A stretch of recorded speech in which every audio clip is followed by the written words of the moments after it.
Bismillahirrahmanirrahim. Dear learners of class 10, welcome everyone to my online class.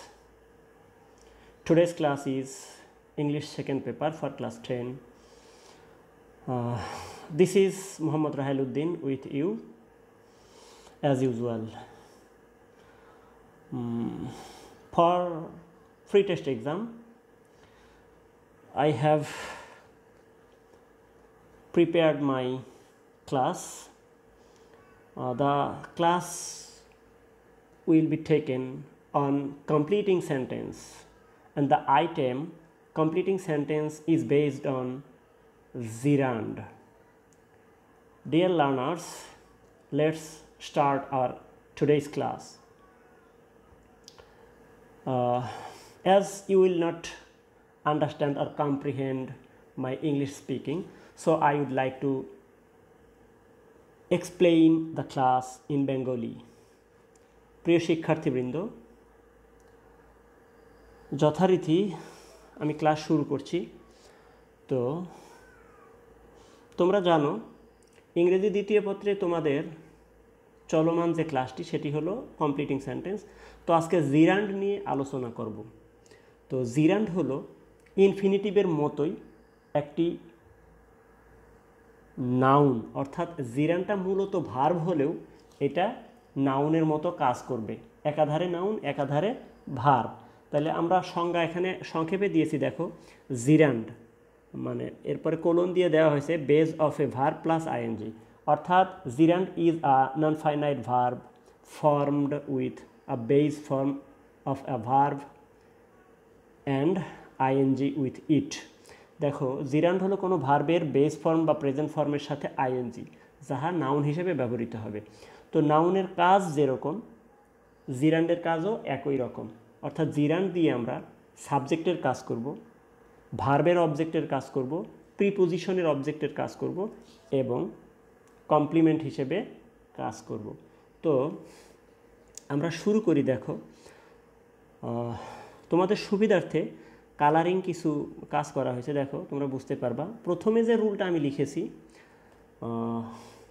জিরান্ড is used as a subject, অর্থাৎ কোনো সেন্টেন্সের subject যদি জিরান্ড হয় তাহলে কেমন হবে।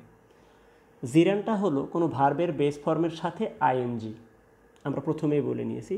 যেমন আমরা প্রথমে লিখেছি following the rules of health.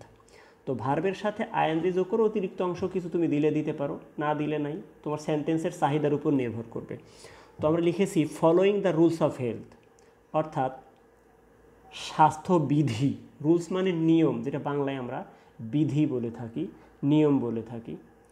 তো আমরা এখন যে শব্দটার সবচেয়ে বেশি পরিচিত করোনা ভাইরাসের সময়, সেটা হলো স্বাস্থ্যবিধি মেনে চলা। সেরকম একটা সেন্টেন্স আমি বাস্তবসম্মত সেন্টেন্স এখানে উপস্থাপন করেছি। তো following the rules of health অর্থাৎ স্বাস্থ্যবিধি মেনে চলন, can save us from corona virus. তো ক্যান সেভ হলো ভার্ব, এরপরে অতিরিক্ত অংশ আমরা ব্যবহার করেছি। যেমন following the rules of health can save our lives from COVID-19, এটা আমরা বলতে পারি। তো যেহেতু ফলোয়িংটা ভার্বের সাথে আইএনজি, এটার পরে আর কোনো সাবজেক্ট নাই, এটাই মূলত subject. The rules of health, এটা হলো নিয়ম নীতি অনুসরণ করা, স্বাস্থ্যের নিয়ম অনুসরণ করা। তো আমরা জানি কমপ্লিটিং সেন্টেন্সে দুটো অংশ, একটা অংশ দেওয়া থাকবে আর একটা লিখতে হবে। তোমাকে কোনটা দেওয়া থাকবে কোনটা লিখতে হবে সেটা আসলে ক্লিয়ারলি বলা যাবে না। যেটা দেওয়া থাকবে তুমি সেটা লিখবা। যদি লেখা থাকে following the rules of health, তারপরে শূন্যস্থান ফাঁকা, তাহলে কী হবে? Can save us from COVID-19, can save us from various diseases, এটা লিখতে পারি। আবার অথবা can save us from corona virus, এটা দেয়া থাকলো, আগের অংশ ফাঁকা থাকলো, বলা থাকলো জিরান্ড দিয়ে পূর্ণ করো, তাহলে তুমি অবশ্যই আমরা যে সেন্টেন্সটা দেখিয়েছি এটা লিখতে পারো। আমরা দ্বিতীয় উদাহরণ দিয়েছি, দেখো using CNG and LPG is eco friendly. এই ইউজিংটা আমাদের মূলত সাবজেক্ট, তাই অ্যান্ড দ্বারা দুটা নাউন যুক্ত হওয়া সত্ত্বেও ভার্বটা সিঙ্গুলার হয়েছে। তো ইউজের সাথে আইএনজি করে ইউজিং করেছি। ইউজিং সিএনজি অ্যান্ড এলপিজি, অর্থাৎ সিএনজি হলো কম্প্রেসড ন্যাচারাল গ্যাস, আর একটা হলো এলপিজি, লিকুইড পেট্রোলিয়াম গ্যাস। এই লিকুইড পেট্রোলিয়াম গ্যাসটা আমরা গৃহস্থালী কাজে ব্যবহার করে থাকি, অর্থাৎ রান্নাবান্নার কাজে। তো সিএনজি হলো কম্প্রেসড ন্যাচারাল গ্যাস, অর্থাৎ ঘূর্ণায়মান কোনো মেশিন দিয়ে এই গ্যাসটাকে চাপ দিয়ে ভরা হয়, এই জন্য এটা কম্প্রেসড বলা হয়, চাপ দিয়ে। তো এই এলপিজি এবং সিএনজি গ্যাস কিন্তু ব্যবহার করা আমাদের পরিবেশ বান্ধব, ইকো ফ্রেন্ডলি মিন্স পরিবেশ বান্ধব। তো আমরা দুইটা উদাহরণ পেয়ে গেছি, এটা হলো সাবজেক্ট হিসেবে। এবার আমরা দেখব 2 নম্বর rule, used as the object of verb.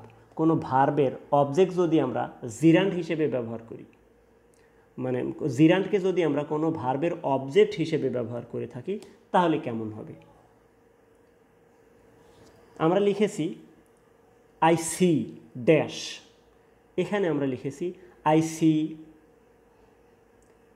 Fishing in the river every morning, অর্থাৎ মূলত আমাদের জিরান্ড হলো ফিশিং। এরপরে ফিশিং, ফিশ থেকে ফিশিং করা হয়েছে, অর্থাৎ মাছ ধরা। যেমন ওয়াটার থেকে আইএনজি করলে ওয়াটারিং হয়, অর্থাৎ পানি দেয়া। তেমনি কোনো নাউনকে ভার্ব যদি আমরা করি, তাহলে আইএনজি করলে ওটা ভার্ব হয়ে যায়। দেখো, তাহলে ফিশ মানে মাছ, ফিশ মানে মাছ ধরা, তার সাথে আইএনজি করেছি, তাহলে I see fishing in the river every morning. দ্বিতীয়টা আমরা উদাহরণ দিব, দেখো প্রথম অংশ ফাঁকা রাখা হয়েছে, মিস্টার জামান এনজয়েড। আমরা অবজেক্টটা পরীক্ষাতে ধরো পাইলাম, আমাদের সাবজেক্টটা পূরণ করতে হবে, তা সাবজেক্ট এবং ভার্ব। তো এখানে লেখা আছে spending time in his garden. তো স্পেন্ডিং, স্পেন্ড হলো ভার্ব, তার সাথে আইএনজি করে আমরা কি করেছি, জিরান্ড করেছি। তো আমরা mister Zaman enjoyed past tense, আর তার সাথে spending time. Mister Zaman enjoyed flying kites হতে পারে, মিস্টার জামান এনজয়েড গার্ডেনিং হতে পারে, যে কোনো একটা ভার্বের সাথে আইএনজি করে আমরা দিতে পারি। Mr Zaman enjoyed flute playing, bamboo flute playing ইত্যাদি আমরা লিখতে পারবো। তো দুটো উদাহরণ প্রত্যেকটা রুলের জন্য আমরা দিয়ে রেখেছি। তো আশা করি তোমরা নাউন যেভাবে ইনফিনিটিভ ব্যবহার করেছো, ইনফিনিটিভের মতোই এই জিরানটা ব্যবহৃত হবে। তো চলো আমরা দ্বিতীয় স্লাইডে যাই। দ্বিতীয় স্লাইডে আমরা 3 নম্বর রুল লিখেছি, used as the object of preposition. আমরা জানি সেন্টেন্সে অবজেক্ট হয় 2 ধরনের, একটি হলো ভার্বের অবজেক্ট আর একটা প্রিপোজিশনের অবজেক্ট। অর্থাৎ ভার্বের পরেই যদি কোনো নাউন বা প্রোনাউন থাকে, সেটাকে বলা হয় ভার্বের object, object of the verb. আর যদি প্রিপোজিশনের পরে কোনো নাউন বা প্রোনাউন বসে, সেটাকে বলা হবে প্রিপোজিশনের অবজেক্ট। তো আমরা প্রথম সেন্টেন্সটা লিখেছি, দেখো, once Ghiyas Uddin Azam Shah went on dash. এখানে যদি বলা হয়, ড্যাশে বলা হয় যে তুমি একটি জিরান্ড ব্যবহার করো, তাহলে ওয়েন্ট অন হান্টিং। তো আমরা এখানে দেখো অনটা হলো প্রিপোজিশন, তাই প্রিপোজিশনের অবজেক্ট আমরা দিয়েছি হান্টিং, হান্টিংটা হলো জিরান্ড। সাবজেক্ট হলো গিয়াসউদ্দিন আজম শাহ, আর ওয়েন্টটা ভার্ব, আর ভার্বের পরে একটা প্রিপোজিশন অন আছে, অনটা হলো প্রিপোজিশন, এরপরে আমরা জিরান্ড হিসেবে হান্টিং লিখেছি। এখানে একটা রুল তোমাদের আমি ক্লিয়ারলি বলে রাখি, দেখো, গিয়াসউদ্দিন আজম শাহ ওয়েন্ট অন হান্টিং, এই অনটা আমরা না ব্যবহার করে এখানে এ লিখতে পারতাম, মিস্টার গিয়াসউদ্দিন আজম শাহ ওয়েন্ট এ হান্টিং। এই এটা অনের পরিবর্তে ব্যবহৃত হতে পারত। এটা প্রিপোজিশনের নিয়ম। এই প্রিপোজিশনকে বলা হয় ডিসগাইজড প্রিপোজিশন, অর্থাৎ অন্য কোনো কিছুর আড়ালে নিজেকে লুকিয়ে রাখা, সেটা হলো ডিসগাইজ। মানুষ অনেক সময় দেখবা, পুরুষ মানুষ মহিলার বেশ ধরে, মহিলারা পুরুষের বেশ ধরে, আবার একজন মানুষ দাড়ি, গোঁফ বা চুল বড় রেখে বা পোশাক আশাক পরিবর্তন করে নিজেকে আড়াল করে, অনেক সময় নাম পরিবর্তন করে। তোমরা বাংলায় সাহিত্যে দেখে থাকবা যে বাংলা সাহিত্যে অনেক সাহিত্যিক নিজেদের নাম লুকিয়ে ছদ্মনাম ব্যবহার করত। তো আমরা সেইভাবে এই ছদ্মবেশকে বলা হয় ইংরেজিতে ডিসগাইজ। তো এই অনের পরিবর্তে আমরা এ লিখতে পারতাম। গিয়াসউদ্দিন আজম শাহ ওয়েন্ট এ হান্টিং, এ বা এন, এ বা এনের আড়ালে প্রিপোজিশন থেকে যায়, এই প্রিপোজিশনটাকে ডিসগাইজড প্রিপোজিশন বলা হয়ে থাকে। তো পরেরটা আমরা দেখব, দ্য ম্যান এক্সেলড ইন। এ দেখো ইনটা এখানে প্রিপোজিশন। এক্সেল শব্দের অর্থ হলো কোনো কিছু ভালোভাবে সম্পন্ন করা। এক্সেল হলো ভার্ব, তার অ্যাডজেক্টিভ ফর্ম হলো এক্সিলেন্ট। আমরা এক্সিলেন্ট বলি চমৎকার, সেটারই এক্সেল অর্থাৎ চমৎকার কোনো কিছু করা, কোনো কিছু চমৎকারভাবে করা। তো the man excelled in playing violin, the man excelled in running, the man excelled in speaking English ইত্যাদি আমরা বলতে পারি। The man excelled in delivering lecture, অর্থাৎ বক্তব্য দিতে লোকটি চমৎকার পারফরমেন্স দেখিয়েছিল, সেটাকে এক্সেলড ইন বলা হয়। তো প্লের সাথে আইএনজি করে আমরা এটাকে জিরান করে দিয়েছি। অতিরিক্ত অংশ দিলে দিবা, যেমন the man excelled in running, excelled in swimming, excelled in riding horses ইত্যাদি। কি তুমি বোঝাতে চাবা সেটা যদি শুধু জিরান্ড দিয়ে থাকো তাও হবে, জিরান্ডের পরে অন্য কোনো কিছু তুমি ব্যবহার করতে চাইলে নাউন ব্যবহার করতে পারবা, কোনো সমস্যা নাই। আচ্ছা, এরপরে আমরা দেখো লিখেছি ইউজড অ্যাজ কমপ্লিমেন্ট। কমপ্লিমেন্টটা কী জিনিস আমরা এর আগে অবশ্যই ওই যেদিন ইনফিনিটিভ ক্লাসটা নিয়েছি সেদিন তোমাদের বলে দেওয়া ছিল কমপ্লিমেন্ট কি। ভার্বের পরে বা প্রিপোজিশনের পরে কোনো নাউন বা প্রোনাউন যদি বসে সেটাকে সাধারণত অবজেক্ট বলি। তাহলে অবজেক্টের আগে যে ভার্বটা থাকবে সেই ভার্বটা অবশ্যই ট্রানজিটিভ ভার্ব, আর ট্রানজিটিভ ভার্ব হতে হবে অবশ্যই মেইন ভার্ব বা প্রিন্সিপাল ভার্ব। কিন্তু কোনো সেন্টেন্সে অনেক সময় কি হতে পারে, মেইন ভার্বের পরিবর্তে অক্সিলারি ভার্বও বসতে পারে। অন্য কোনো মেইন ভার্ব ছাড়াই শুধু অক্সিলারি ভার্ব বসবে, তখন সেই অক্সিলারি ভার্বটাকে বলা হয় লিঙ্কিং ভার্ব। লিঙ্কিং, লিঙ্ক শব্দের অর্থ কোনো কিছুর মধ্যে সংযোগ সাধন করা, যুক্ত করা।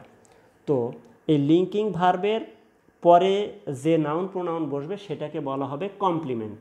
কমপ্লিমেন্ট সম্পর্কে আমাদের অনেকেরই স্পষ্ট ধারণা নেই, তো তোমরা মনে রাখবা লিঙ্কিং ভার্বের পরে যে নাউন বা প্রোনাউন বসবে সেটা অবশ্যই কমপ্লিমেন্ট। তো আমরা লিঙ্কিং ভার্ব হলো অক্সিলারি ভার্বকে বোঝাই। তো দেখো আমরা কমপ্লিমেন্ট হিসেবে যে দুটো সেন্টেন্সের উদাহরণ দিয়েছি সেটা কেমন হবে, যেমন a student's first and foremost duty is acquiring knowledge. বলা হয়েছে একজন ছাত্রের প্রথম এবং প্রধান, ফরমোস্ট মিন্স চিফ, প্রধান কর্তব্য হলো জ্ঞানার্জন করা। অ্যাকোয়ার, AQUIRE, অ্যাকোয়ার শব্দের অর্থ হলো অর্জন করা, আর নলেজ শব্দের অর্থ জ্ঞান। যদি আমরা এখানে লিখতাম first and foremost duty is studying, STUDYING, অর্থাৎ অধ্যয়ন করা, পড়াশোনা করা, রিডিং ইত্যাদি, আমরা বলতে পারি যে যে কোনো ভার্বকে আইএনজি বসিয়ে আমরা যখন নাউন করব সেটাই আমাদের অবজেক্ট। এখানে অবজেক্ট হবে না, এর নাম হবে অবশ্যই কমপ্লিমেন্ট। কারণ হলো এই জিরান্ডের আগে আমাদের মেইন ভার্ব বা প্রিন্সিপাল ভার্ব ব্যবহৃত হয়নি, এখানে অক্সিলারি ভার্ব ব্যবহৃত হয়েছে।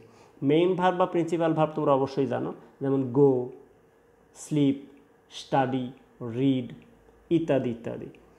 আর অক্সিলারি ভার্ব হলো am, is, are, was, were, have, has, had, do, does ইত্যাদি।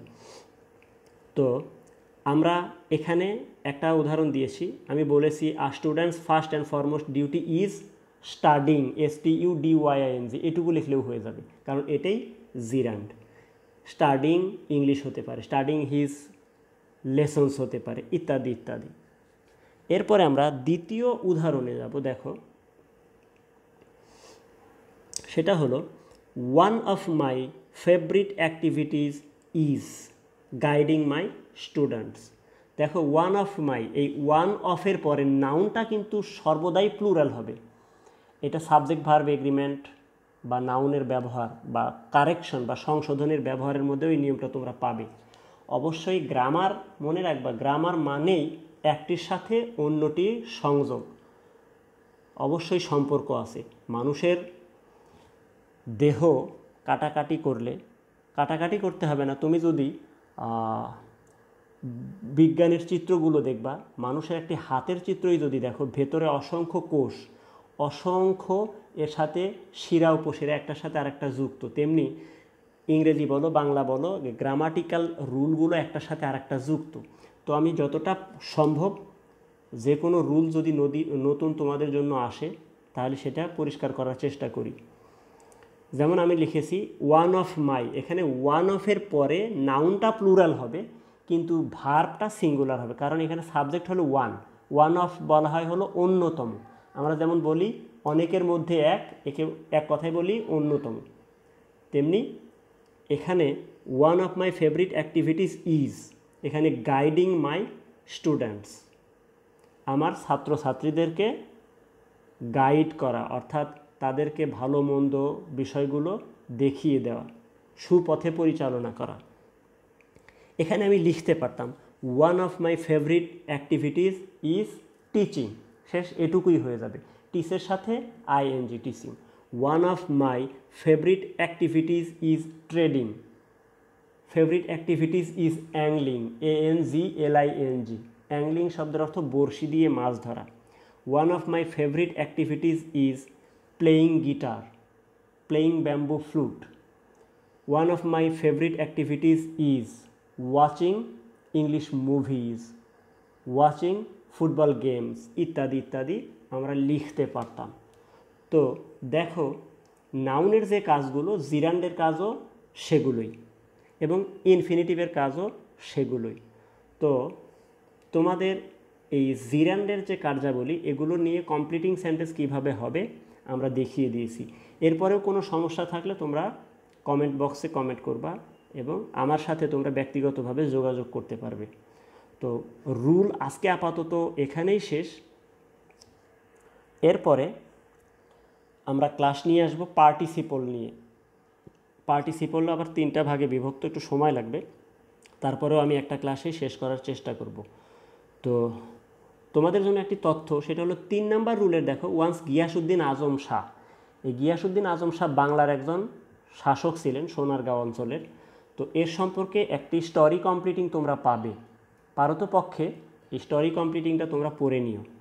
গিয়াসউদ্দিন আজম শাহ একসময় এই যে শিকারে গিয়েছিল, এটা নিয়ে কাজী অ্যান্ড গিয়াসউদ্দিন আজম শাহ নামে একটি গল্প পাবে। তো গ্রামারের আজকের যে আলোচনা এটা আপাতত এখানে শেষ। তো পরের স্লাইডে আমরা তোমাদের জন্য একটি হোমওয়ার্ক রেখেছি। তো হোমওয়ার্কের যেহেতু আজকে সেকেন্ড পেপার ক্লাস, এখানে আইটেমটাও হবে সেকেন্ড পেপারের একটা অ্যাপ্লিকেশন, অর্থাৎ ফর্মাল লেটার। তো অ্যাপ্লিকেশনটা লেখা আছে write an application to the headmaster of your school to keep an English daily in the library. এখানে খেয়াল করো হেডমাস্টারটা অবশ্যই বড় হাতে লিখেছি। তো of your school to keep an English daily in the library, daily means দৈনিক পত্রিকা, অর্থাৎ তোমাদের লাইব্রেরিতে হতে পারে, তোমার কমন রুমে হতে পারে, তোমার স্কুলের ক্লাব রুমে হতে পারে, যে ইংলিশ ক্লাব রুমে একটি ইংরেজি পত্রিকা, সেটা পরীক্ষায় যেভাবে আসবে। তো ইংরেজি পত্রিকা এর গুরুত্ব কী সেটা স্যারকে বুঝিয়ে একটি অ্যাপ্লিকেশন লেখা, যে তোমাদের প্রতিদিন যেন একটি করে ইংরেজি পত্রিকা স্কুলে রাখা হয়। এটা একটা অ্যাপ্লিকেশন তোমরা লিখবে, লিখে পারলে আমাকে মেসেঞ্জারে পাঠিয়ে দিবে, আমি দেখে দেব তোমাদের। তো সকলে ভালো থাকবে, স্বাস্থ্যবিধি মেনে চলবে, সবার জন্য সুস্বাস্থ্য কামনা করছি। আল্লাহ হাফেজ।